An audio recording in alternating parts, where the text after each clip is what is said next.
We've been doing this for 6 years now. That's what we were talking about. Stats Programming DC, which was our group, started in March 2010. With 10 people. With 10 people. So, man, this is great. Okay, I know some are saying, all right, this is joint SDPC, DSDC. You know what? It's the same thing, right? So anyway, welcome. This is, I think this is actually the first joint SDPC DSDC event we've actually had since DSDC started. Because the first event we actually had for DSDC, which was in, it was a while ago. It was in like November 2011. Yeah, Hello Wallet. Who was there? Who was there? Okay, so, this is great. So yeah, well, start to close the loop, close the circle. So anyway, welcome. This is, I'm really excited about tonight. This is a special event just because it's sort of happened really impromptu. So thanks for coming out, appreciate that. Like I said, it's a joint event between SDPC and DSDC. We're all part of the community, so all part of the same thing. So, you've seen a lot of these slides in the past. Data Community DC, who has never heard of us before? Raise your hand. Wow, okay. Welcome. So Data Community DC is a group of meetups. We have 8 groups now. So of course, DSDC and SDPC were the originals. Now the DVDC, DEDC, and most recently our additions are DC Night Owls, or actually DC Digital Nomads, and Women Data Scientists DC. So as you can see, the community is growing. We have roughly about 16,000 plus unique members across all the groups on meetup.com. So, we have pretty significant reach. More to come. I don't have any more stats other than that for today, but I do want to do some sort of presentation on that at some point. Of course, you know about our blog or calendar, tweet with the hashtag DataDC if you're tweeting tonight, and follow us on Facebook, LinkedIn, et cetera, and we're finalists. Guys, huge thanks to our sponsors. We cannot do this without our sponsors. So we have a joint event tonight, so just a shout out to all of our sponsors across all the different groups for Data Community DC. AOL, thank you so much. Any AOL folks in here? Well, thank you. Any Booz Allen people here? Well, yes, me, of course, but welcome, Booz. All right, for DSDC sponsors, stats.com, Janet, I know you're here. I'll give you a chance in a second. Novetta and Elder Research, long-term sponsors. On the SDPC side, so I just changed that logo today. It used to be Revolution Analytics. Of course, Revolution Analytics got acquired by Microsoft last year. So now we're part of the Microsoft Data Science. That's not the R user group. It's Microsoft Data Science user group. So we get money from them every year. Long-term sponsor. Without them, they used to sponsor $50 for pizza. What we used to meet in Rockville, and 10 people around a round table and talking at length about many different things. So, like I said, it's really great to see all these great people, people gathered here today. So, we are gathered here today. Okay, Janet, please. That's all right.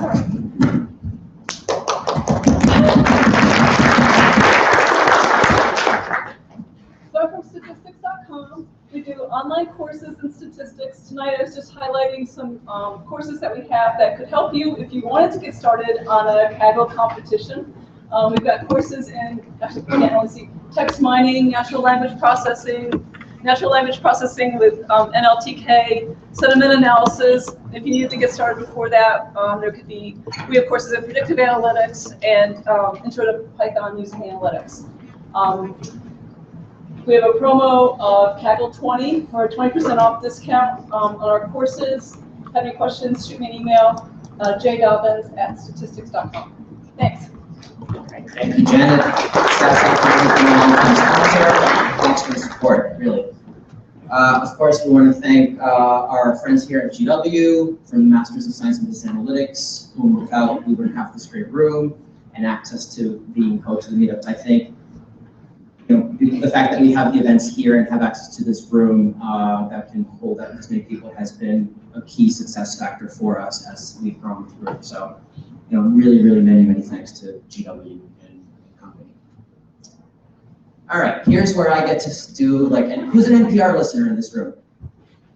You know where I'm going with this, right? Right? Okay. Folks, seriously, we can't do this without sponsors. As you can see, what is sponsor? So we are calling for sponsors. We have gotten sponsorship monies, as you've seen from our general sponsors, but we are always looking for new sponsors and help us keep this going. What does sponsorship help us do? As you can see in the middle, there's this sort of loop, right? It goes in many directions. Everything feeds into everything else. So with the money we get, we can provide yummy empanadas. Who loves the empanadas? Who likes pizza? All right, sorry. We sometimes buy around with tots at the bar. Sometimes we've been generous and we've gotten a drink or two. Sometimes. But most importantly, it's really about the 3 things on the right. So at the top, if we have money that can get us food to help you get here, we can get, folks like Anthony and, really great speakers to come and speak to a great audience. When we draw a great audience, we have folks in here looking for jobs and companies here that are coming to recruit. Number 2, draw talented individuals. And number 3, it's really building a great community, which we have done over the last course of time. So everything is self-fulfilling. Really, please support us. I'm not going to do a full-blown, week-long pledge type thing, but I do ask for support, for monetary support that allows us to do these types of events and get you all here where we can actually learn together. So please, like a cat talk, guys. This is NPI. All right. All right. So this is really an SDPC slide about potential talks and events. So on the left, you have a bunch of ideas of topics that we have not necessarily covered at meetups. On the right, we have the upcoming SDPC event. So there's a meetup next Tuesday, which is our kind of official monthly meetup. This is a special event. But anyway, thanks for here. It's about R and bioconductor. Sean Davis from NIH, who's one of the project maintainers, is going to be talking about bioconductor, the history, and a lot, some code and whatnot. So it should be a really great talk. For February, lightning talk. So I know some of you have given me ideas or have said that they want to do a lightning talk. I haven't gotten back to you. I will, I promise. Still looking for folks to do 5 to 10 minute short talk about something that you're passionate about. Whether it's in R, Python, or Julia, SAS. No, I'm just kidding. Ideally, if it's R, Python, or something that's open source. But we have room for anything. But if you're passionate, if you're working on something you want to talk about, lightning talks are a great way to get started. If you've never given a full presentation, it's short, it's fun, it's to the point. Just let us know. And for March, we have potentially, we're going to see where to go, Rafi. There we go. Rafi's going to be talking about machine learning with R, SVMs, and neural nets, and more advanced stuff. We've covered machine learning in the past, but at a more introductory level. So we're going to go do like a deep dive like machine learning with R with Rafi. On April, Tommy Jones. Tommy, you here? No. It's potentially a joint event with the NLP folks. We're going to be doing, Tommy just released a package. I don't know if he released it, but he's about to release a package to CRAN for NLP, so he's going to be talking about that. So the rest of the calendar is blank. I do want to have an event every year this year. Every month this year. I do want to have an event every month this year. So please, please, please, this is for you. I keep saying this. When I started running this group, I know R, and I learned R in the very beginning. So trust me, you learn. Come talk. You learn even more. And you have a great crowd. No hackers in here. Not yet. For like one more speakers. Yeah, so we do need, there's like maybe 3 or 4 people that have proposed talks. Ideally, I'd want to do about 6 or 7 for an evening. So please, just come talk to us afterwards, and anything goes. All right, afterwards, we are doing beer with a capital R, and we're going to tonic. We have space reserved on the 3rd floor. Oh, I didn't show you. So here, the top is right at the bottom left. So that's where we're going. Anthony is kind enough to hang around for drinks afterwards. So we'll just take the discussion to the bar. All right, you know the drill. Keep it short, keep it quick, stand up and yell because I don't have a handheld mic today. So just go for it. Announcements. Oh, announcements? You have an announcement. Right. I'm Deborah Child, and I have a master's in finance and a master's in IT and a certificate in quantitative finance. My rotation with the District of Columbia Office of the Chief Technology Officer ended on January 5th, and I'm immediately available to help you all, every single person here. Okay, I have more than 10 years of finance and IT experience. I did warn the Chief Technology Officer that the older technology is going to get them a hacker attack. And they got a hacker attack on December 3rd. I warned them of that in March, and they got that attack. So I'm a good person to predict disaster, and I'm very good at predicting risk. And I'm right here. And I let you know I have more business cards, and I'm immediately available to help you avoid that hacker attack. That takes guts, my friends.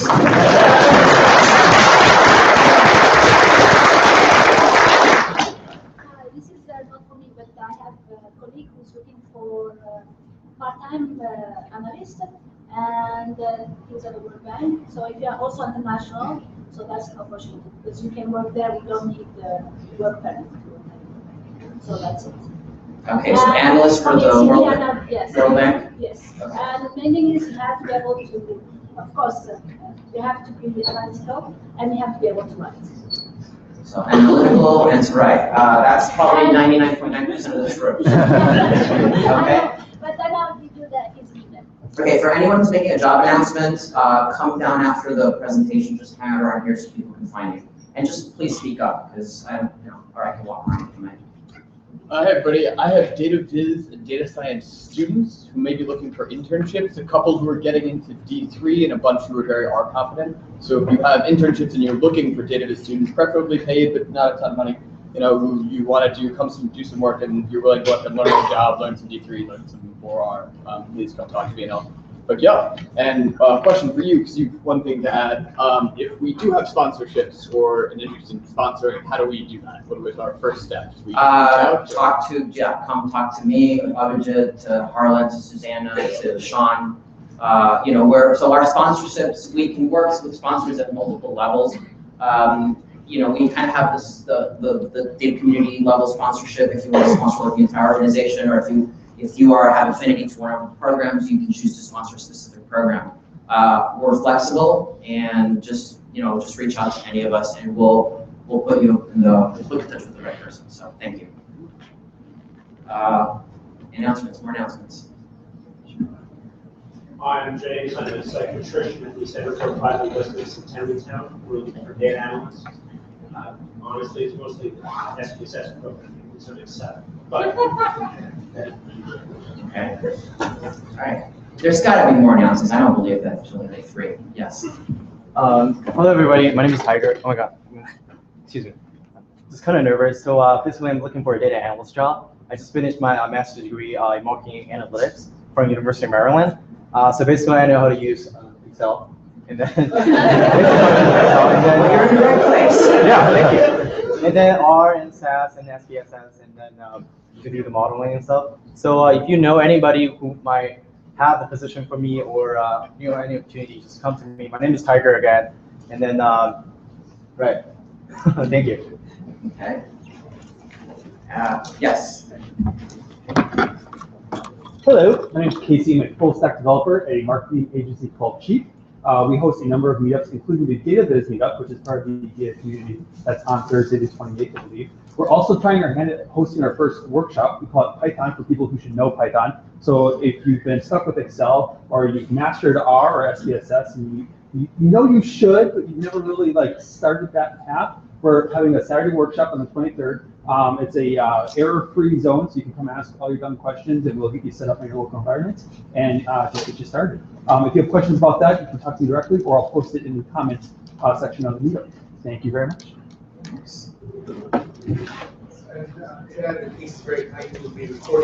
Yes. Right, He's yep. actually recording the event, so thanks a lot, and appreciate This that. is also posted in the meetup comments. You'll find it. Yes. It's archived there too. Yes, thank you very much. I don't believe this. I have an announcement. We're hiring at Boost. There's all sorts of positions available. Best way, check out careers.vah.com. If you find something that you're interested, get in touch with me. We can figure out what's next. But there's of course all kinds of positions, but I know that there are at least 30 different data science related roles for multiple projects. So go check it out and let me know if you're interested. And that's it. And also, we don't have a slide, but Tony has a bunch of district data lab workshops upcoming. Mostly all Python related, so I think one every Saturday for the next couple weeks. So check those out online, and I don't remember the exact ones, but that's it. Yes. Hi, my name is Mike, and I'm hosting a statistical seminar. It's a meetup group, and on the 27th, we're having a seminar on geospatial analysis with R using chlorophyll package. If anybody interested, it's on the 27th at the MLK Library, and the meetup group is called Statistical Seminars. Thank you. Yes. Hi, my name is Lynn. I work for an IT consulting firm called NCI, and we work with a federal agency. And we're looking for a mid-tier developer immediate hire. So please come to me. We're looking for Hi, I'm a data scientist at the World Bank, at the Innovation Lab. We have some specialized short-term position open for geospatial analysis or remote sensing domain. There are some other transportation projects.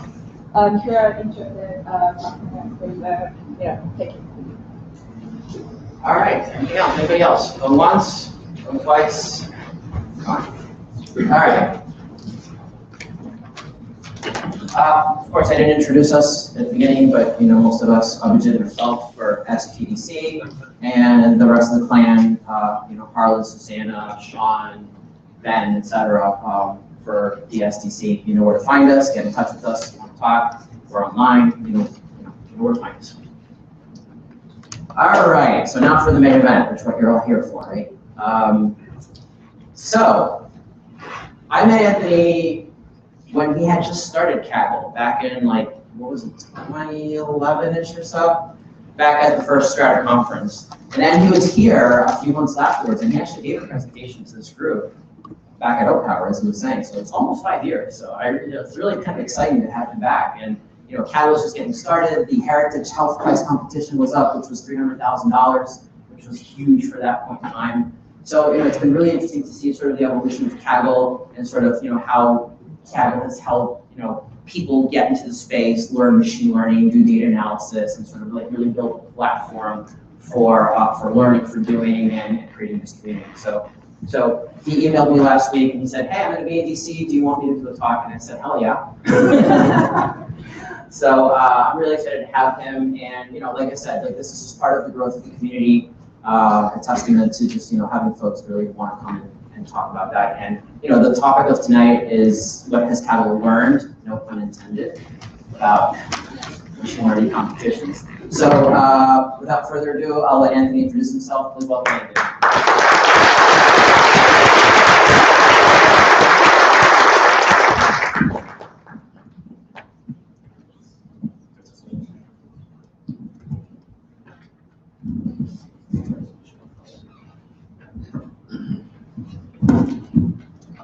Can you hear me? Is that coming through the mic? Yeah.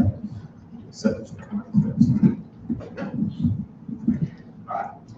Is it coming through the mic? Can you hear me at the back? Excellent. Okay.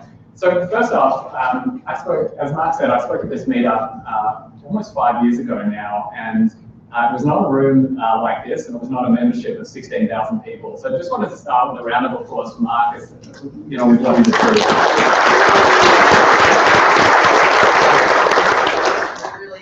It's really the work of the whole DC2 crew, so thank you. Yeah, I think it's remarkable. We've spoken to a lot of meetup groups, and this really does seem to be one of the most vibrant. Secondly, I'm going to say I have an announcement. Kaggle was hiring C# and maybe the wrong audience, so C# and JavaScript engineers. So C#, ASP, MVC, this is to work on the Kaggle platform, as well as some of the more modern JavaScript, people with experience with some of the more modern JavaScript frameworks like React and Knockout. So I wanted to mention that up front because I know if I wait till the end, I'm going to totally forget. So next.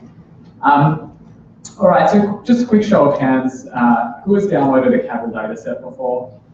So a huge proportion of the room. Keep your hands up if you have made a submission. Okay, so that ratio, I think the ratio is about 1/3 of people who download a dataset actually make a submission. So this is sort of roughly in tune with this audience. So I'm going to give you just a very quick rundown of Kaggle to begin with. I'm going to talk about the, if I was to sort of summarize the big learning as to what's winning Kaggle competitions, I'm going to summarize that. I'm going to talk about ways that you can engage and ways that you can engage in ways that you maybe didn't think you can get engaged, so point out some of the newer stuff that we're doing on Kaggle. And then I'm going to leave open a significant sort of Q&A. I think we'll have time for significant Q&As. As I talk, think of questions, because we will leave open plenty of time for questions. So just very quickly, it seems like there's some good familiarity in the audience. I'm not going to spend a lot of time on this, but I don't want to leave anyone behind. So when you come to Kaggle, you see all these competitions.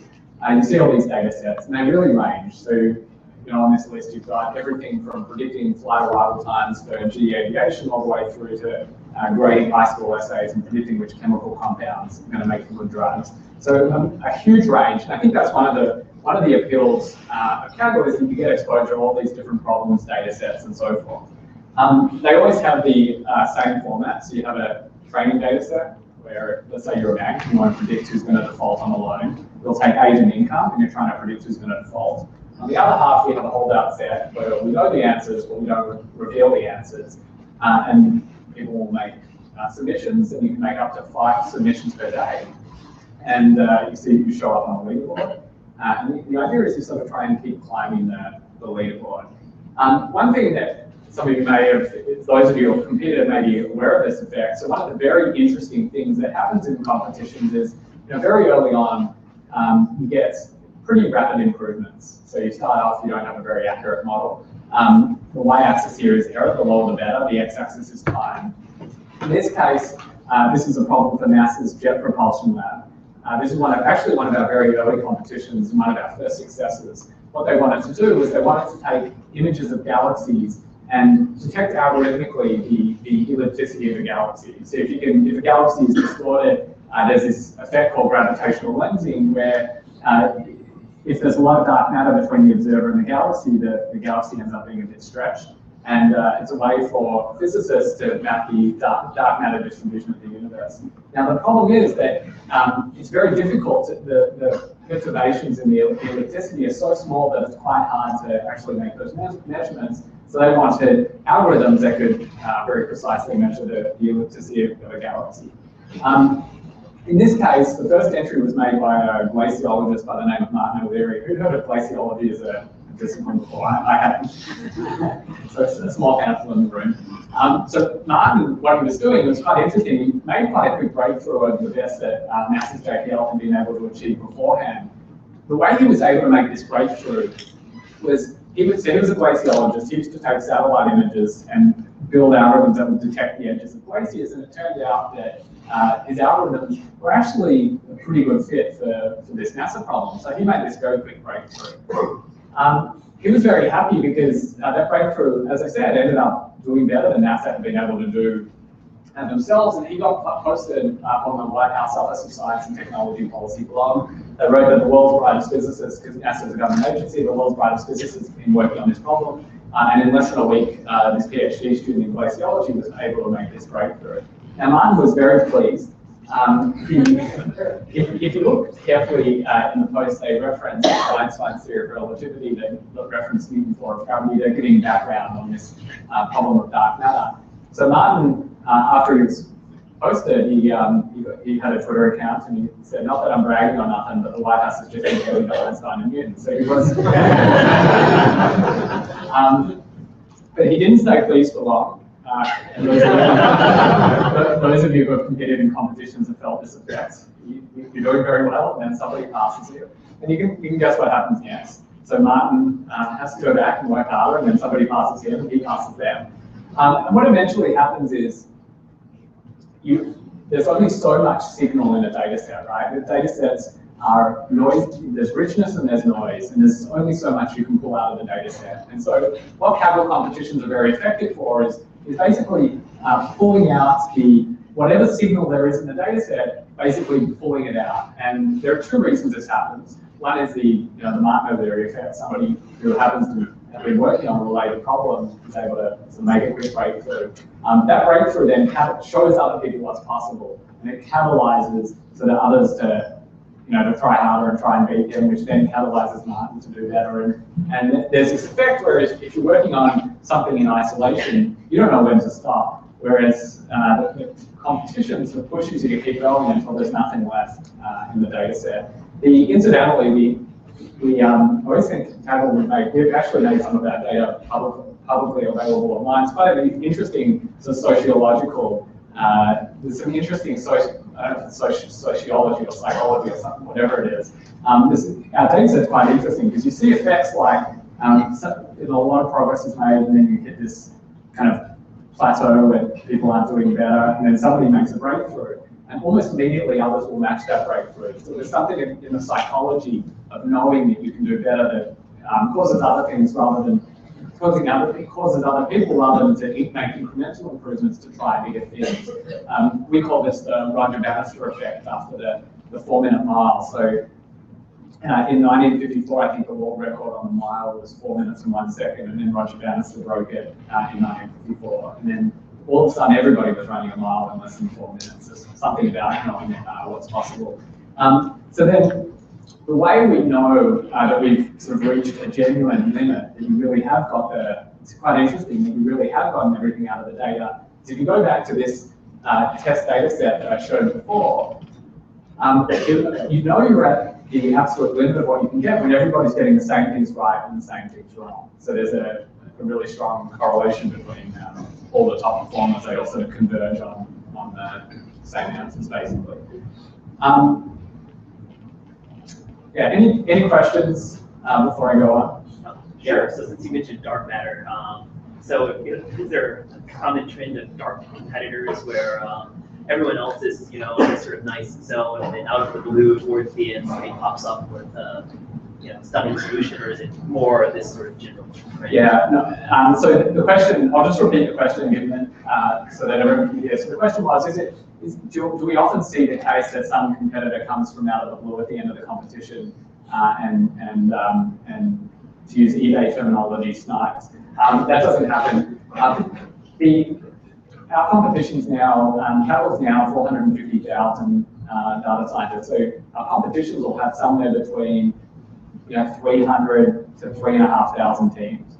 And so even though in some cases people will submit late so as not to reveal their hands, there's sort of enough density in the competition now in the competitions nowadays that okay, if you're not the one that gets to the frontier quickly, somebody else will get to the frontier quickly. So they all follow this pattern. What is unusual is, particularly for a problem that's difficult as this, computer vision problems, it's pretty difficult. For a computer vision problem that's difficult as this, it's unusual to hit the limit as quickly as they hit the limit. What happened here was Martin's sort of pre-canned solution happened to be actually quite good, and so he had something almost out of the box that did very well.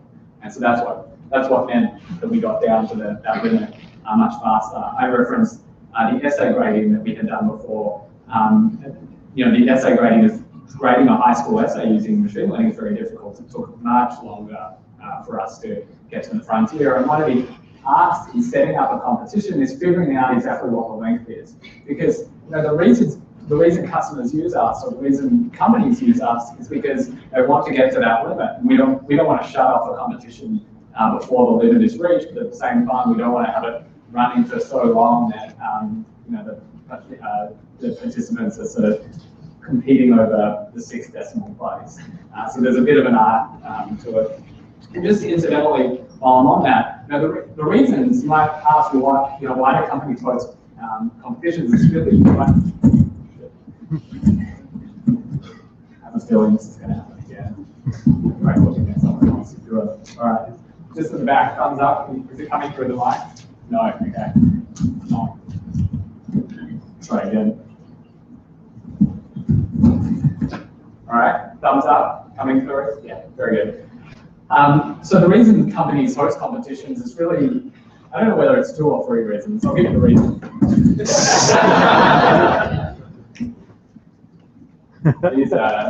These Kaggle sweaters are quite a heavy material. Popping the microphone out, I'll take my sweater off as it comes up again.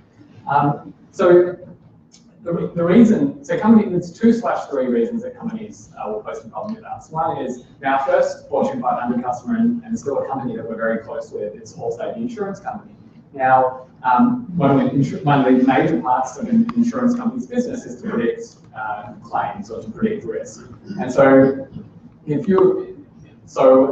companies like that have very valuable algorithms will post a problem because they've been working on a problem internally for a long time. They know what they can do internally. There's a question around, am I here or am I really close to the frontier? And so competition is a very effective way to figure out, first of all, where am I relative to what's possible? And then secondly, if I am a fair way off, the limit of what you can do, well, what do I do? What are the techniques that get me to the limit? All right, I'm going to take off my sweater. Just bear with me for a second. I think this will help.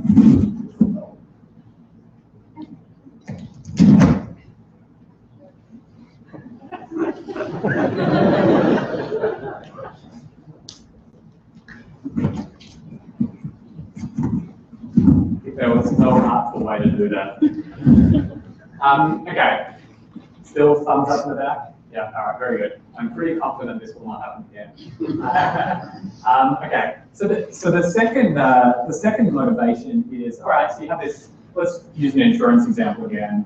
You want to try a new line of business. So maybe, for instance, you want to allow people to you've just been in a car accident, you want to be able to take a photo of the accident with your smartphone and send it in, and sort of get it assessed immediately for what's the value of the accident, rather than needing to potentially have an assessor take a look at the accident. Well, it's not really clear whether the state-of-the-art in computer vision can do that or not. So again, at the end of running a competition, you sort of get a very, very, very clear sense for what machine learning can do on a problem like that, and then you can make a judgment: is that interesting, or is that accurate enough, or is it not? So it's a good way to do rapid prototyping. And then the third reason for anyone who competes on Kaggle, you've probably seen an increasing number of these, is recruiting. So this started with Facebook a few years ago. They said, look, you've assembled a pool of people who are more motivated than average. They're spending some of their weekends or after hours competing in competitions. That's a talent pool we'd like to explore recruiting out of. And so we experimentally ran a competition with them where anybody who finished in the top 50 or so got an automatic job interview. And then they hired out of that pool. That was extremely successful. We've now done 4 times with Facebook, 3 times with Walmart, do it with hedge funds, doing a second time with Yelp, Airbnb. So really quite a large range of companies. So those are the main motivations for companies. We've run a total of about 200 competitions now.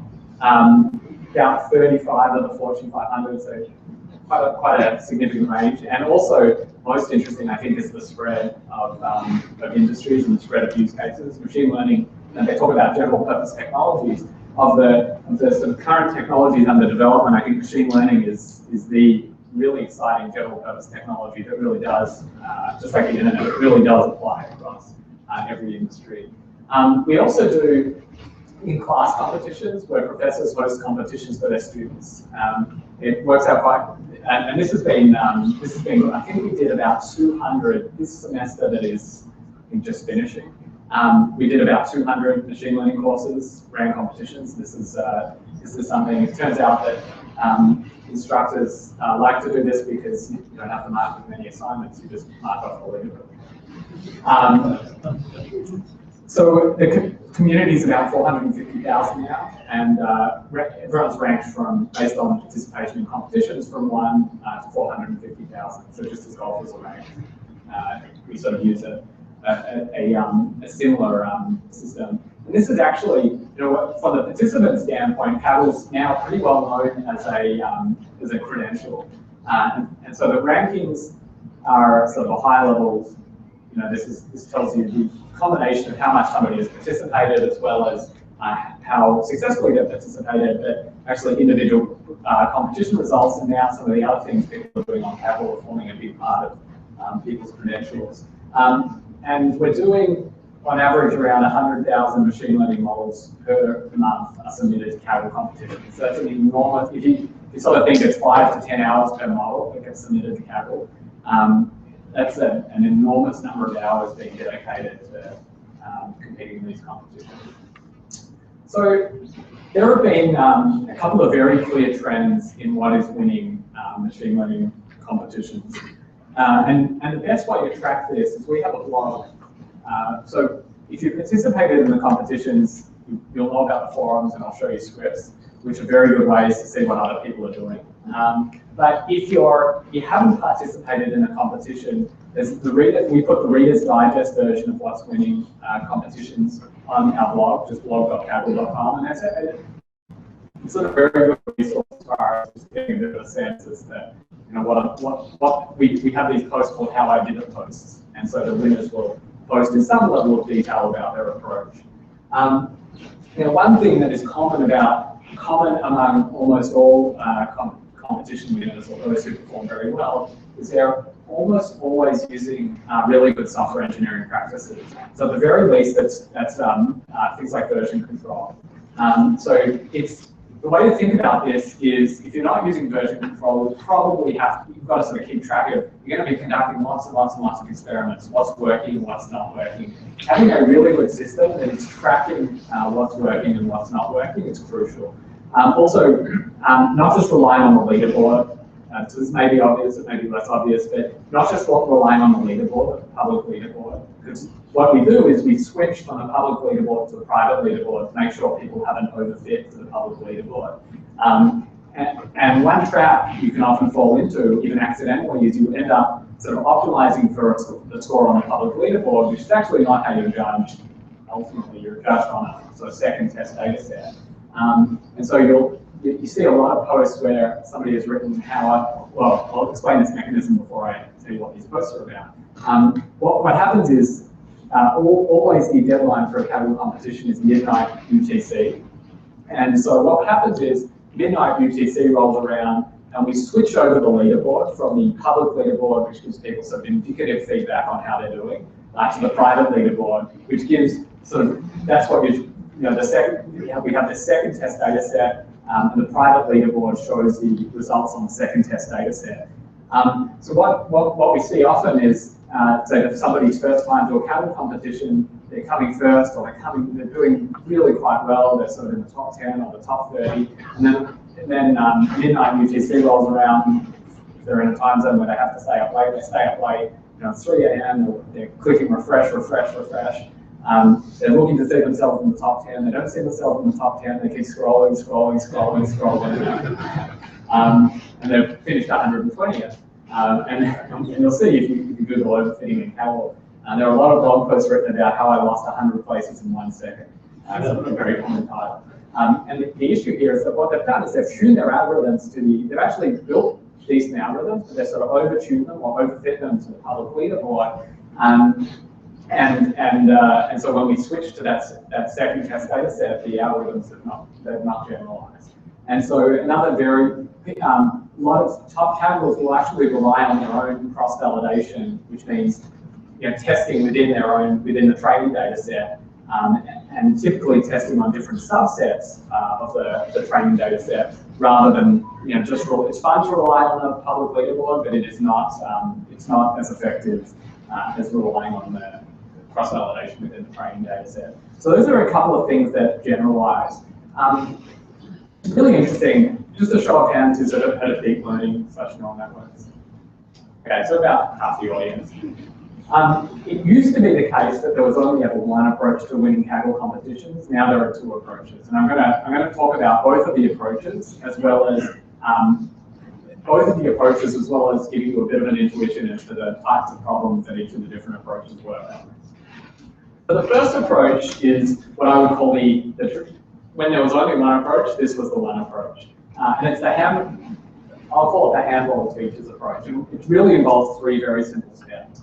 The first one is you get a data set, you explore it. You draw histograms and you draw parallelograms and you sort of look at the data and try and understand some of the relationships that are in the data. On the back of what you learn from doing your exploration of the data, you'll construct features. I'll use an example to explain what I mean by constructing features. So we did a competition for a used car dealer called Drive Time, and what they wanted to do is they wanted to predict which cars sold at a second-hand auction were going to be good buys and which were going to be lemons. So what they had 10 years worth of data they had bought at auctions, and then they had warranty claims made against those data. So then they on-sell the cars that they buy at auctions, and then people have the opportunity for a year to make a warranty claim. And so the cars that had a warranty claim against them were lemons, and the cars that didn't were not lemons. And they wanted to see, so they would have buyers go out to these auctions and sort of inspect the car, and based on their judgment, they would make selections as to which cars they would buy and what they'd be willing to pay. And they were interested in the idea of replacing this system with an algorithm. It's really interesting. So the competition involved all the things you would find in a car catalog, the catalogs of cars. So the make of the car, the model of the car, the number of miles, and et cetera, et cetera. It turned out that one of the features that separated the top performers from others was the use of car color.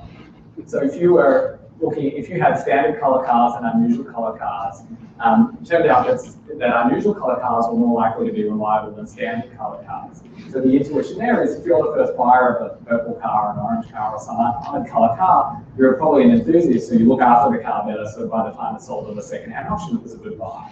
Now, how did somebody find that? Well, what they would do is they would come up with lots and lots of hypotheses. So dark color cars versus light color cars, red cars versus every other kind of car, on the assumption that red cars might be more likely to be sports cars. That requires quite a lot of creativity. Just looking at the different ways you can sort of slice and dice features, and it's not just looking at slicing within a certain column, but also interactions and so forth. And so and then of course using version control to keep track of which hypotheses are working and which hypotheses are not working.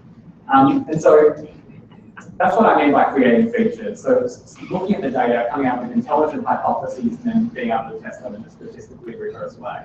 Once you've come up with your feature set, you then put it into a classifier. And of course, there's a lot of iteration between coming up with a feature set and putting it into a classifier.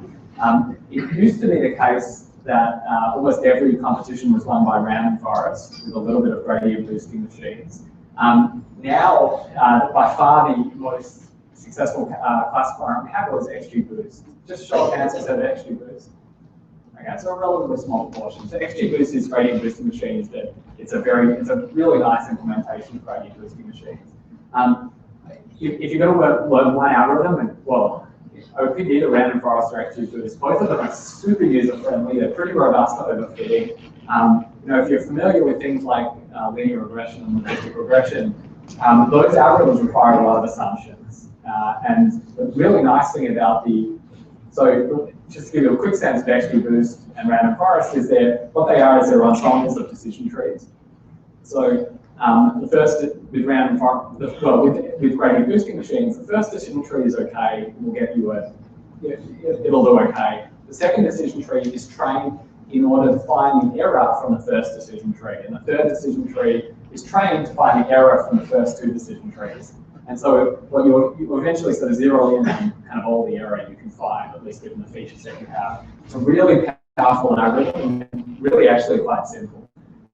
Most of the magic is not in the way you tune your XGBoost. That sort of gets you tuning the XGBoost algorithm, so how many trees, the depth of each tree. That gets you a little bit of lift. The vast majority of the work is in coming up with clever features and constructing them well. The other thing I'll add to that, I was having a conversation at the beginning with Brian about missing values and how to handle missing values. So being able to handle the way you clean the data and handle things like missing values is also, so what I call part of feature engineering. Any questions on that before I move on? Yeah. Right, so your example is great. It's just a configuration problem. Yes. We know some features from a method, the way engineering feature from a method. However, in many technical data sets, a lot of features are variable one, personal information one. We actually don't know what type. So how can we do feature engineering for that kind? So the question was, what about when you, so some Kaggle data sets, and we actually don't do this very often, and we're doing it less and less often, but some data sets, we don't even say what the columns are. How can you do feature engineering? It's much more difficult, frankly, and when customers come to us with problems where you sort of disguise the column names, we're sort of very clear to tell them that in a lot of cases that will result in results that are not as good because you can't use intuition to create your features. What people end up doing in those competitions in order to be successful is actually they're very often in the exploratory phase trying to figure out what the variables mean. So it's very, one thing I've learned about our community is really, really smart, and so you can try and hide things like what the different variables are. It's amazing what people can find. So it ends up being pretty, yeah. I've got lots of stories we can talk afterwards about all the different ways that people find game Kaggle. I'm only going to show you one that we solved though. All right. So I'm going to talk about the second approach now. The second approach looks nothing like the first approach. And it's actually only come to dominate Kaggle, I say, in the last year and a half, and it's deep learning / neural networks. It is totally dominating computer vision problems, problems that involve text, so any sort of NLP, mostly NLP problems. And then the other category, well, actually Kaggle has done less, but speech is the other area where neural networks are very strong.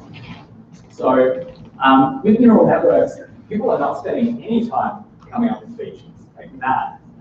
Well, sorry, I won't say none. Let's say that in the first type of solution, it's sort of 80% feature engineering, 20% parameter tuning. In this case, it's probably in the order of 10 to 20% feature engineering. So it can sometimes help with a neural network to construct better features, but the vast majority of the work is in constructing a better neural network. And there are a lot of neural networks can basically represent everything. The problem historically with neural networks has always been that they're very easy to fit because you can basically model anything with a neural network. And so a neural network in the hands of somebody who really knows how to use a neural network will perform exceptionally well. A neural network in the hands of somebody who doesn't know how to use a neural network will be sort of worse than useless.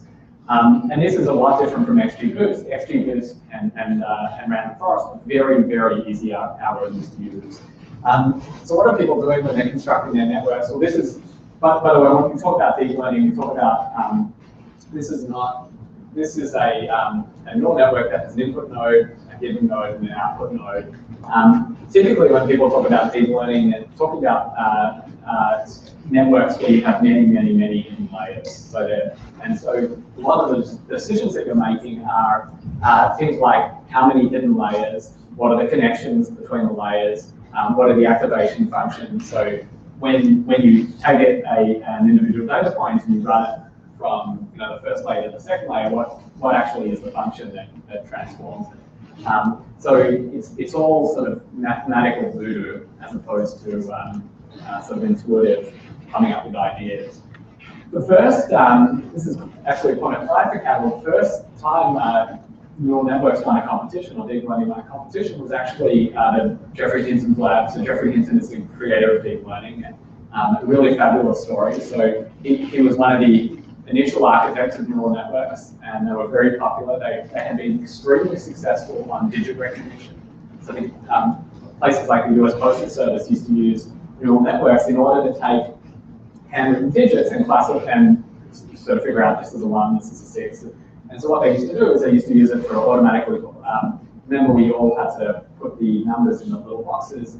They would have some computer vision system that would read those boxes and sort of automatically sort the mail into, this goes there, this is going to this side or that side. So that was the first big success with neural networks, and Geoffrey Hinton was behind a lot of the early developments in neural networks. And people thought, if you remember in the 1980s and 90s, there was all this buzz about artificial intelligence. A lot of it was off the back of some of the achievements in neural networks, particularly around text handwriting recognition. But the problem was that they couldn't do much else, right? We didn't have very powerful machines, we didn't have large data sets, and so there was all this hype, and then not much happened. And to his credit, through all that period when it was very hard to get papers published to be doing anything in neural networks because they'd fallen out of fashion, he kept persisting and kept working on them and kept working on them. And that kind of remained a believer of them, and now deep learning is sort of totally taken over a huge class of machine learning problems, and to the extent that there's a lot of buzz at the moment about artificial intelligence, ironically, a lot of it is off the back of what neural networks and deep learning can do. There are some genuine changes in the techniques. So there's a technique called dropout that is often used on smaller data sets to prevent overfitting. I said that neural networks are very prone to overfitting. But actually, a lot of the advance is more a result of our computer hardware catching up with what the power that neural networks require. So there's things like a lot of times people are running neural networks on GPUs rather than CPUs. They're trying to run them on larger data sets. And so the data set size and the computing power has allowed neural networks to sort of live up to, I guess, what Geoffrey Hinton always thought they would be. That was a long segue, but I think it's an interesting history. So one of the ways that deep learning has established itself is both through ImageNet, which is a standard benchmarking data set, and also through Hinton and his grad students winning quite a number of Kaggle competitions in close succession. So the first one was a competition by Merck to predict which chemical compounds would make for good drugs and which ones wouldn't.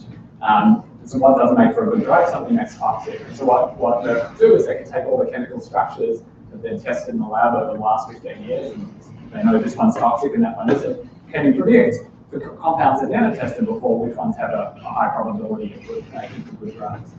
So Hinton and his grad students won that one. Then we did a competition, and notice this is sort of not really structured data. It's not data you can necessarily have a good intuition about in order to create features. Maybe a chemist can, but even so, it's sort of low. It's hard to have an intuition about. Then I think it was pretty much the next competition that closed. If it wasn't, it was very close to. After the Merck competition, there's a competition for a job listing site in the UK called Adzuna. And what they were doing was they were taking the text of job ads and trying to predict the salary. And so the idea was if you were a job poster on Adzuna and you were posting a job ad and you didn't really have a sense for where the market was on salary, this algorithm could read your job advertisement and give you a recommendation on what the salary should be, which is quite a remarkable thing to be able to do. This algorithm, deep learning on this, could estimate, I think, within about £3,000. I'm not sure what the exchange rate is. Probably, I think it's about $5,000 US to the actual salary, so it's quite accurate. So initially, the people who use deep learning with Kaggle competitions all came out of that lab. Now they're sort of winning. It's people from all over the place. There are a lot more deep learning libraries, so it's much more accessible now than it was before. The other thing is that while it was just plain old, it wasn't. So the other thing that's happened is we have a clearer taxonomy within neural networks as to which approaches work well, what types of neural networks work well, and what types of problems. So for computer vision problems, it's almost always, it is always convolutional neural networks, which is a certain flavor. It sort of dictates certain characteristics. The convolutional part dictates certain characteristics of the neural network. This is a competition I'm particularly proud of, which is to take images of the eye and diagnose diabetic retinopathy, which is a disease that diabetics often suffer. If you have diabetic retinopathy, you ultimately end up going blind. And the thing about diabetic retinopathy is if you catch it early, people need not go blind. You can have an injection or you can have laser surgery and it cures the diabetic retinopathy and saves your eyesight. And so there's this, the problem is there's a limit to the number of ophthalmologists. It's quite expensive to have a diagnosis made, and so the California Healthcare Foundation is curious about whether it was possible to use an algorithm to diagnose diabetic retinopathy. So it turned out that the winning algorithm was able to match for this data set, I think we had 22,000 images behind. I forget the exact numbers, it was in that order of magnitude thing. And each of them were graded, we had 2 ophthalmologists make a diagnosis, and the idea was to match the average, the average diagnosis of the ophthalmologist grade the eye on a rating of 0 to 4. And so just to give you a sense, that's an eye with a rating of 0, and that's an eye with a rating of 4. So 0 means no diabetic retinopathy. I forget what the terminology around the 4 is. They call it horrific. It's a tongue twister, but it's very serious diabetic retinopathy at this point of life. And these are what the images look like once they've been processed through a neural network. So you can see, basically convolutional neural networks end up being sort of complex edge or somewhat sophisticated edge detection. It sort of pulls out the veins much more clearly, and you can see the blotting, which is the hallmark of diabetic retinopathy. So convolutional neural networks for computer vision problems. This is another medical related competition, and this is to take EEG readings. So I think EEG stands for electroencephalograph, and they basically read kind of signals, brain signals. And so the idea here is, can you use an EEG reading to figure out whether somebody's grasping or whether they're lifting? Now sounds like a kind of trivial research problem. It's not at all. If you can figure out whether somebody's grasping or they're lifting, that's the first step towards being able to create a prosthetic where you think and the prosthetic actually moves. So obviously there's, the difference between grasping and lifting is quite significant. These algorithms would have to get a lot better in order to be able to detect more fine-grained movements. But this was a first step. Now, this was won by a recurrent neural network, and the feature of recurrent neural networks that make them good for a competition like this is they're very good with time series related data sets. And so with an EEG reading, you've got sort of the amount of signal at any point in time. There are in total, and I think this is now reasonably well understood, there are, I think, 5 successful quote-unquote flavors of deep learning. Each of them have their specialities. On Kaggle, we see convolutional neural networks for computer vision problems, and we see recurrent neural networks for anything that has a time series dimension to it. Sorry? Just curious, how are the current neural networks doing relative to traditional time series techniques, or have they just? Yeah, so it's a good question. So you're asking how recurrent neural networks are doing against traditional time series techniques. It seems, so we have a couple of competitions that test this at the moment. One is a stock market prediction competition for Winton Capital, and another is a competition to predict the next hotel booking somebody will make on Airbnb. So both of these have time series characteristics. However, both of them are also human reading. That you can have an intuition about the data sets and so you can construct features. My guess is that the sort of hand-rolled features approach combined with traditional time series techniques is going to do better than recurrent neural networks on those 2 problems. We have seen no evidence yet of recurrent neural networks yet that recurrent neural networks are doing better on time series problems where there isn't an element of it being hard to kind of construct features. That being said, people who are in the space suspect that you'll see neural networks start to dominate those sort of problems as well once the data set sizes get very large. That's untested at the moment. But it'll be interesting to see what happens, what the winners ended up using for both the Winton competition and the Airbnb competition. I think it'll give us some indication as to whether recurrent neural networks are doing well on more conventional time series problems. Any other questions while I'm pausing? Yep. Sorry, do you mind saying again? What percentage of the models are making in production?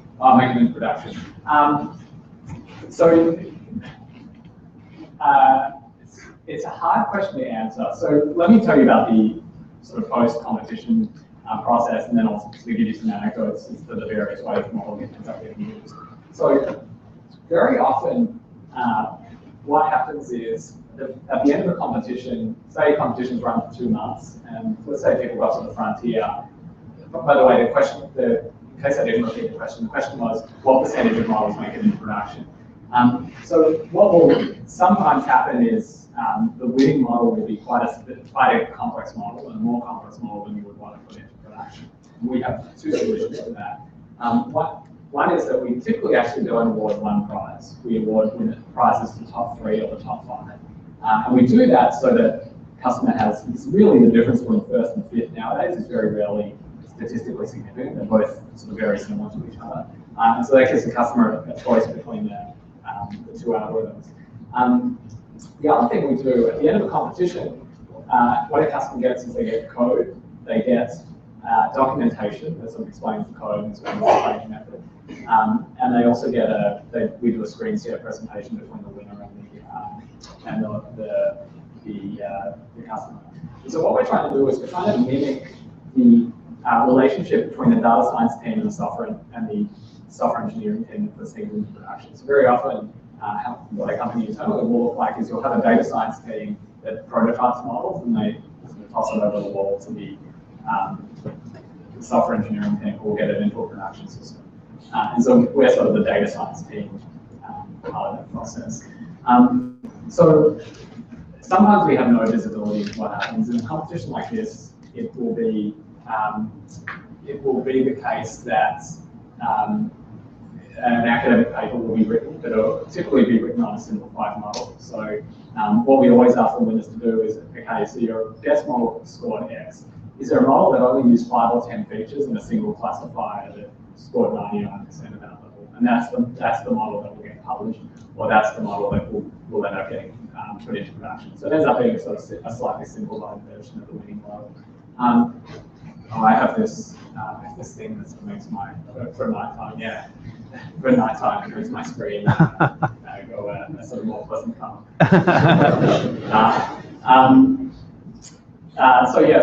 So then in other cases, let's take the Allstate example. Actually, the biggest takeaway for them was wasn't just how they approached the one model they go with, but actually that was how they discovered gradient boosting machines. So then they could sort of roll out gradient boosting machines across actually all of their claims prediction models. So different companies and different organizations do different things with themselves. I know that was a bit of a ham-wavy answer, but it's hard to give you sort of a very precise answer to that question. To piggyback right off that topic, have you run into intellectual property issues either between competitors and the sponsor, or maybe between academia and the commercial side of things? Yeah, so the question was, have we run into IP issues? So what we typically do is we typically, intellectual property, particularly with respect to algorithms, is quite a difficult area.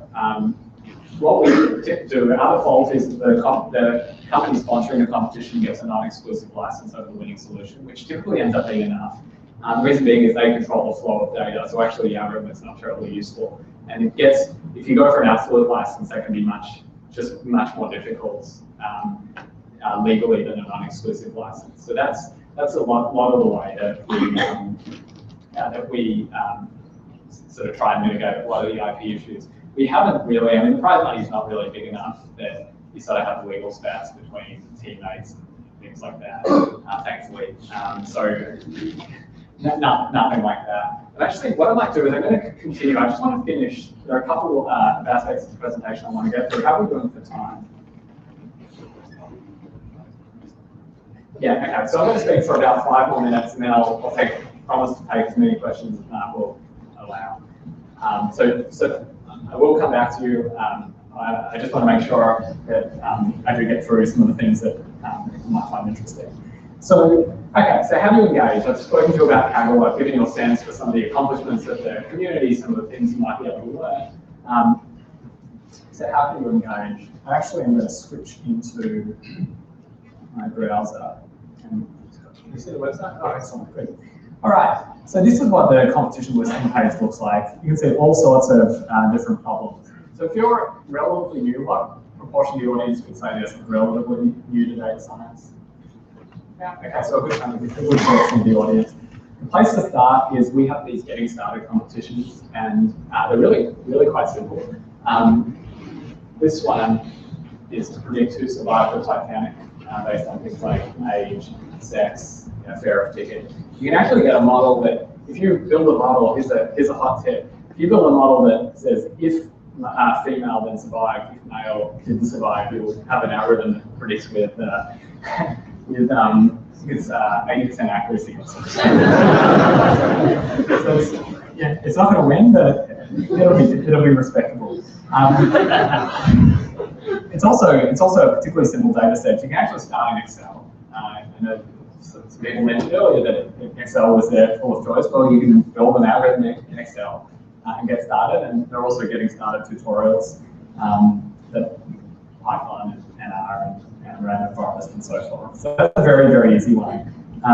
If you want a problem where you get to sort of flex your neural network muscles, the digit recognizer competition is a good one. So this is just taking handwritten digits and figuring out what's a very old data set, very commonly studied data set, figuring out what's a 1, what's a 2, what's a 3.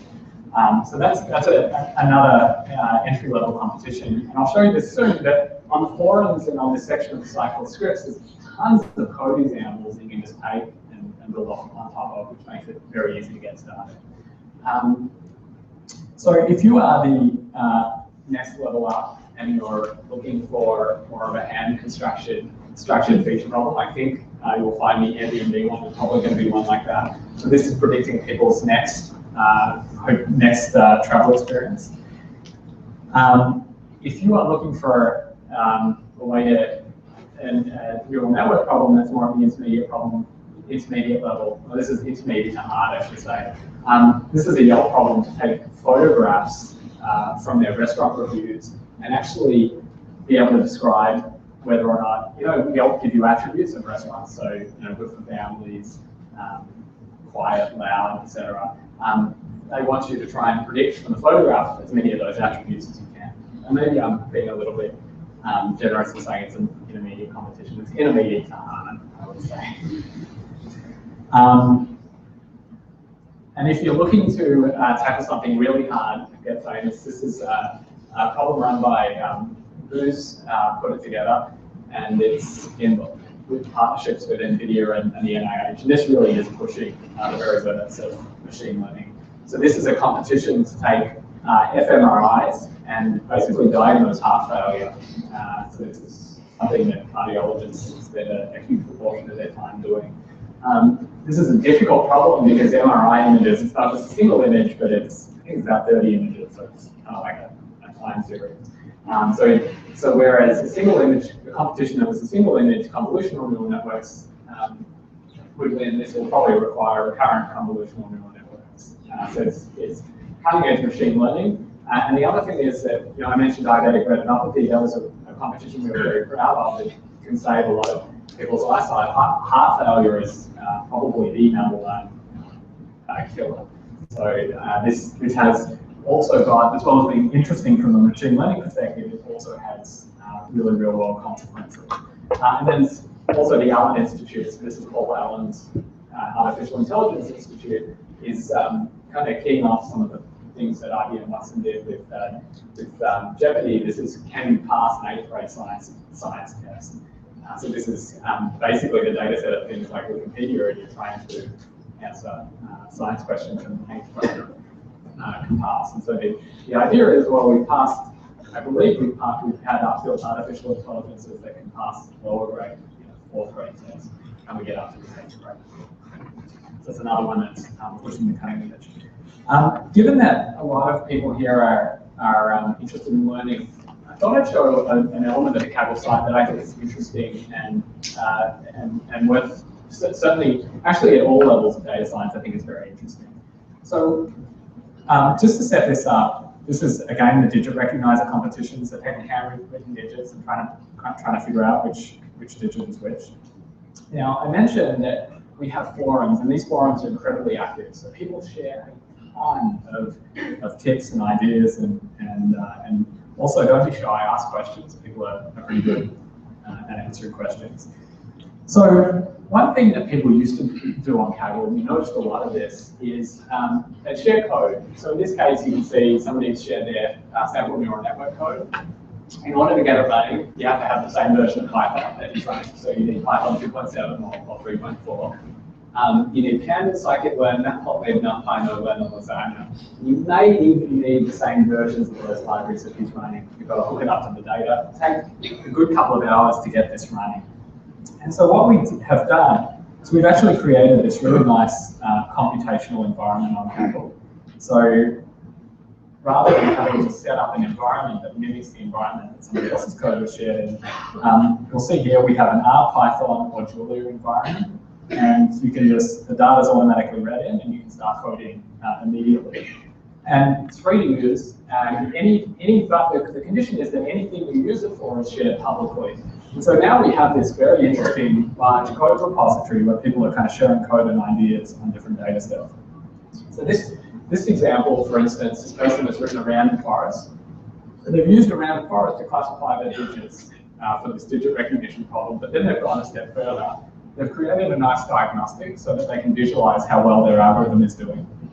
So you'll see here that he's grouped all the characters together. So the 9s are close to each other, the 4s are close to each other, the 7s are close to each other, the 7s near the 9s, the 4s are near the 9s. You can see this is a good diagnostic tool. His algorithm is performing reasonably well. You can see in red are the ones he's getting wrong. So he's getting the 7s with the dashes through them consistently wrong. If you look at this one sort of looks a bit like a 9. So you can see it's kind of confusing. Right? So let's say, for instance, I wanted to take his code and tinker with it, and maybe even improve it and start getting the 7s with the dashes through them correct. I can hit fork script, and I have his code running in the same environment that he was running it in immediately. So it's a fabulous way to, you can just take this code and start running with it immediately. No sort of screwing around with getting a computational environment set up. And this has been a wonderful thing for Kaggle. So if you go back, I'll go back to the case where somebody shared their code on the forum. You can see there's been no reply, no one's done anything with it, no one's responded to it. If I go to this case, you can see it's got 27 forks. So 27 people have taken his code and done something with it. So it's really supercharged the learning opportunities on Kaggle. The other thing we started I gave the punchline away before I introduced this. So one thing that we've noticed is, we run a jobs board, so employers advertise on our jobs board. One thing we're hearing from employers is competition performances are obviously a thing that they value, but they want to see more than just competition performances, or in some cases, competition performances are less interesting. So seeing how somebody thinks, seeing their code. And so what we've actually, this is brand new, I think it's the first time I've ever spoken about it. At the top here, we have a link called datasets. The other thing about competitions is there's a lot of hours to do very well in a competition, a huge number of hours. So you can learn a lot by getting your toes in, but if you want to win and use it as a credential, it takes a lot of hours. So we've been looking both for employers who want to see sort of a broad range of skills that a data scientist has, also for data scientists to be able to prove what they can do without going through competition. We've launched a public data sets section of Kaggle where you can take public data sets and you can use that scripts tool that I showed you before, and you can basically use that tool to sort of showcase as part of your portfolio what you're capable of. And so yes, given that we're in DC, I thought I'd show the Hillary Clinton's emails example. So Hillary Clinton's emails were FOI. So we did have some debate internally when the Ashton Madison data set was leaked. We drew the line that was illegal, but these emails were FOI, and so people are doing all sorts of interesting things. So this is an example where somebody has basically taken the emails and looked at the sentiments of, like Hillary says in emails where Iraq is mentioned. Iraq is the red one, so that's not positive sentiment. You can see the code that was used. So if you want to extend this analysis, you can fork it and build on top of it. And the other cool thing for the person who built this is they get feedback and they can ask questions. So one of the questions is, well, how do I deal with the US? The US also means abbreviated as US, which also means us. How do I distinguish between the two? So there are tricky things like that, and people give feedback and talk about other approaches one might take. And what this ends up looking like, So if I go to the author's profile page, now not only do you see his competition performances, but we also highlight the scripts that they've written. So you can see how Kaggle is moving in the direction of becoming a much fuller portfolio for data scientists. So with that, I will start. I will put up my email address. So if you have any questions, you can feel free to email. If your organizations have some competitions you'd like to run, send me an email. And I'm happy to take questions for as long as you have.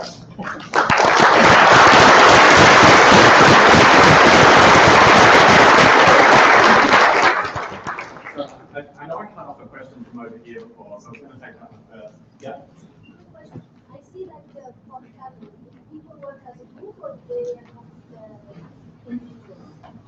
And how is the size of the group? Yeah. So the question was, do people typically compete as a team, or do they compete as individuals? It's really a mix. What we often find is people will initially compete as individuals, but then as you interact more on the forums, you sort of get to know people. You come to meet up like this, you get to know other people who are competing, and so people, as they become more mature on Kaggle, we do start to team up. What we also see is a lot of the top ranked people will. There's a lot of promiscuity among the top ranked Kagglers. You know, they're always competing with each other, and this one's curious about that one. What that one does is they team up with each other once, and then they learn each other's tricks, and then they team up with other people. So I always say that Kaggle would make a good social experiment. There's lots of interesting dynamics. So I was wondering I know people use different methods for overfitting, but I was wondering after close competition, when the things deliver, do you have any feedback from the sponsors, like several years down the road, when they check if the algorithms work, do they have any new overfitting problems so that maybe the top 5 candidates were not really the best? Yeah. Like, do you have any percentage of that? So the question was, so we have an approach to controlling against overfitting for the competition results, but we're kind of asking about longevity of the models, right? So some models will stable over longer periods of time, some models deteriorate. All models atrophy. I'll start off by saying that. So all models will perform worse and worse and worse over time. Now, there are 2 strategies to preventing models from atrophy. First is retraining them. So you take the same training method and you'll retrain the algorithm as you get new data. Again, far enough time goes on, and retraining is not enough. You actually need to rebuild the model. I would say that the frequency with which you need to retrain and rebuild the model is actually more dependent on the area you're working in, as in the type of data you're working with, than the characteristics of the models. So I'll give you 2 extreme examples. So on one hand, you've got biology data, bioinformatics data. Science is science, doesn't really change. And so, you know, genetic markers that you found 3 years ago, unless you have new screening methods, are still going to be applied tomorrow. If you're building a trading algorithm or a spam detection algorithm, you're in an adversarial situation where you're building an algorithm to close off certain type of spam or identify an arbitrage opportunity, but then you have, in the spam case, people trying to circumvent your spam systems, and in the trading case, other people find the same arbitrage opportunity. And those models need to be retrained and rebuilt far more frequently. And so I think that is a much more significant variable. Like the type of data you're working with is much more significant than the type of model. So I don't think there's a dramatic difference in how often you need to retrain for the top performing models. Yeah, that's the answer to the question. Yeah. So of the Kaggle competition, just how much of it is an exercise in all the things you described, and how often does people hunting down really curious external data sets fit in? Yeah, so the question was, how often is it the things I described in competition? How often is it people hunting down interesting external data? Interestingly, a lot of times companies want people to go out and find external data. They're sort of curious, is there any public data set I can join on? And almost never do people do it. It turns out that hunting external data sets is not the fun bit of data science, and it's not the people. It's not the and trying to join, do fuzzy matching between the data set you've got and the new one. And so it's given that most people are competing on Kaggle as a source of fun and entertainment and learning. the amount you learn from going and hunting additional data sets is relatively limited. So as much as we want it to happen, it's a behavior that we've had trouble catalyzing. Questions? Yeah, actually, very related to that question.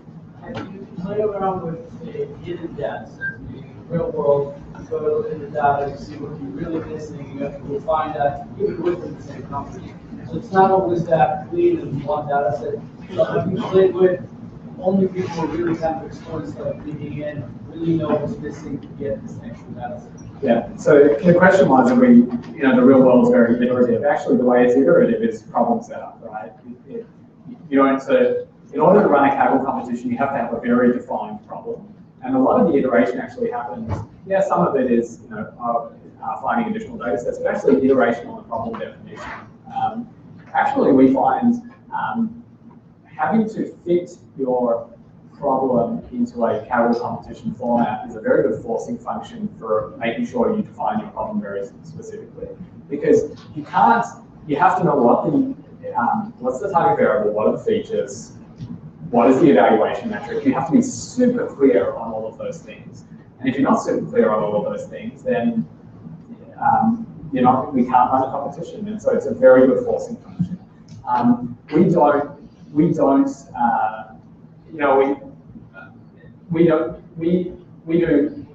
really have two things on Kaggle. We have very well-specified supervised machine learning problems, and we have now got the public data sets for people to build portfolios. That's it. And so I guess there are sort of two ends of the spectrum. And the way companies typically think about Kaggle is we're a tool in the toolkit, right? We're sort of a fit for some problems, we're not a fit for all problems.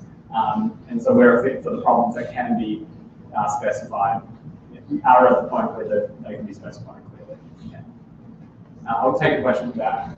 Can you talk a little bit about the genesis of the company and how it's changed the right idea? So a bit of the company's journey and how it's changed. We have more members. So the company started in Melbourne, Australia, which is started in 2010. The first competition we ever ran was predicting the voting patterns on the Eurovision Song Contest, which I expect not that many. So some here, okay. If you haven't had the Eurovision Song Contest before, it's surprising. It's like American Idol across European countries. My wife happens to love it. It's interesting. It's quite an interesting data set because the voting patterns are sort of somewhat influenced by political factors. So Ireland gives votes to England, to the UK gives votes to Ireland. There's a lot of, so it's interesting patterns. And so the first competition was just purely for fun. And the second competition we did was taking genetic markers and trying to predict the progression of HIV viral load. And that was a really serious problem. And that was what really put Kaggle on the map. We had a very small community. It was probably about 300 at the time. I think we had 100 teams into that competition. Actually had some pretty high performing, some relatively high profile people in the competition. So some of the members, the people contributing to IBM Watson were competing in that competition. But the winner actually was somebody who had learned machine learning from Andrew Ng's YouTube lectures, which were the precursor to Coursera. And that competition, the result was we had outperformed, even with only a tiny community, the best of the academic research. It took about 3 months, so that trajectory to get to that limit took a while. We didn't have a lot of people submitting. But we were able to outperform the best of the academic community in 3 months. And I think it was a problem that had been studied for somewhere in the order of 5 to 10 years. So that got us written up in Science magazine. And off the back of that, we got the NASA problem that I mentioned earlier on in the talk. And then Allstate was our first Fortune 500 customer. And that's when we moved the company from Melbourne to San Francisco. And I think that move to San Francisco meant a lot. Melbourne is there's not a lot of startup. There's actually quite a bit of startup activity now, but there wasn't then. So sort of had no idea what we were doing. In San Francisco, you get educated very quickly. It's quite it's a tough place to be a startup, but you learn a lot. You're surrounded by people that are facing similar problems, and I think as a company, we matured a lot from being in the Bay Area. We learned a lot. We're able to take what was really sort of a bit of fun and turn it into a real genuine company. I think I mentioned we've got 450,000 data scientists now. We're pretty well recognized as a credential. We have a lot of employees. Capital One is an example. They're somewhere around here. We'll automatically interview anybody who has above a certain Kaggle ranking. You see, the New York Times is posting for a data scientist, for the requirement of a credential that they want to see is their Kaggle profile. So it's things have come a long way in that regard. I think the other thing that is happening is data science. There's just more. You had all these different disciplines. You had statistics, and you had a couple of machine learning people, and you had bioinformaticians. And I think data science as a term has actually been a good thing. I'm sure a lot of you in this room, econometrics and economics, I'm sure a lot of you in this room have come from one of these varied backgrounds. The fact that there is this umbrella term called data science means that everyone can sort of all come in under a banner and down like data science and come to a meetup like this and sort of learn useful things that are applicable not just to biology or economics, but more generally. And the fact that this term data science exists and people identify as data scientists has meant that Kaggle Kaggle has become sort of like an organizing place for a lot of these people to share tips and ideas and so forth. And I think without that single nomenclature, it would have been difficult to get everybody with such diverse background to come to the school. But yeah, hopefully some way answers the question. Let's a little past 8:30. So let's take some more questions and then call it a night. And then we're actually going to head up to Tonic and is going to stick around if you want to grab a chat. So. I was wondering if you could comment on maybe the most amazing or surprising or possibly even hilarious result that has come out of any competition. Hilarious. I've been asked the other two before. I've been asked hilarious. I wonder if I can figure it out. We thought about doing a joke writing competition. The idea is that ultimately have an engine that generate jokes. That actually literally would have been hilarious if we didn't do it. Probably the two competitions I'm proudest of, and I mentioned both of them in this talk, are the automated essay grading. So when the Philip Foundation came to us with that problem, we didn't think it was possible. Like that you could grade a high school essay using the algorithm, and the winning algorithm matched the average grade of two teachers. That's not exactly the right way to put it. The discrepancy between two teachers was the same as the discrepancy between the winning algorithm and each teacher. So that was an exceptional result. I'm really proud of the diabetic retinopathy result. I think if you follow deep learning, a lot of the examples are quite frivolous, picking the difference between a dog and a cat. And you have this very powerful technology and when distinguishing between a dog and a cat of different breeds of dogs. It's nice. I was glad that we were one of the first companies to really start to apply it to meaningful things. I think I'm hopefully going to be very proud of the fMRI to predict heart failure. I think that'll be a very, very, very strong result. I think it has a lot of potential to be a really strong result. So those are some of the ones I'm particularly proud of. So I'm a kiteboarder and I built a model to try and predict the wind where I go kite surfing an hour and a half before I go. It's an hour and a half drive, and I don't want to drive unless the wind is going to be good when I get there. And actually, I went to the company that does a lot of the weather data in the kiteboarding spots, and we're going to host a competition for them soon. So I'm very excited about that one as well. Last question.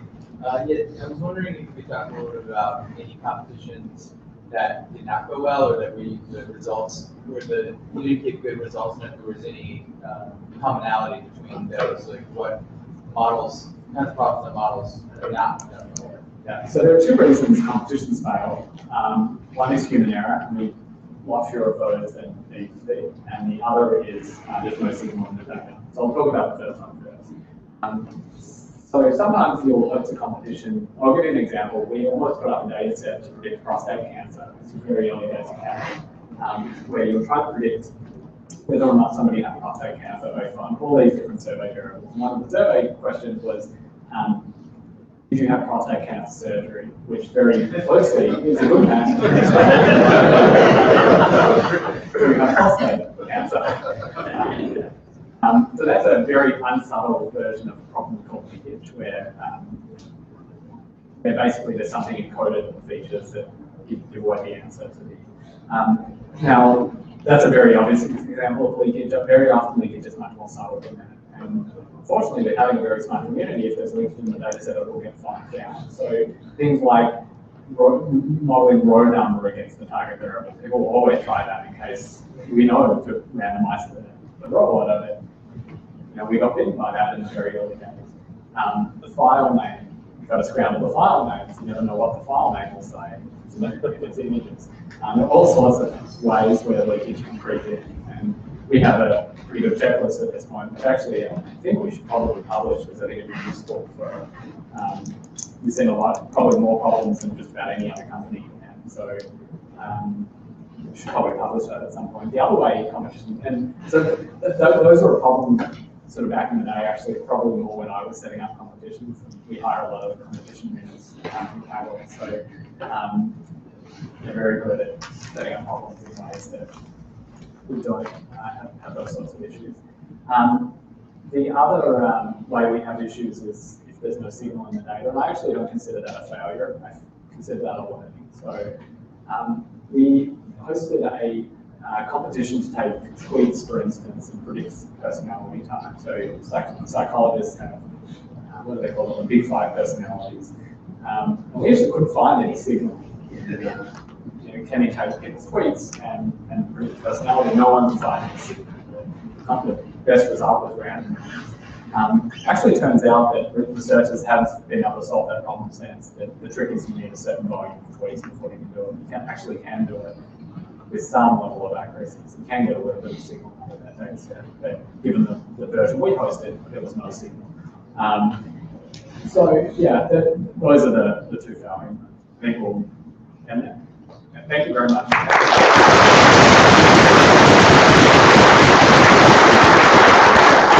Thanks for coming. Stick around if you want to go to the bar. If you're hiring down here, I'll see you on Tuesday for our Thanks a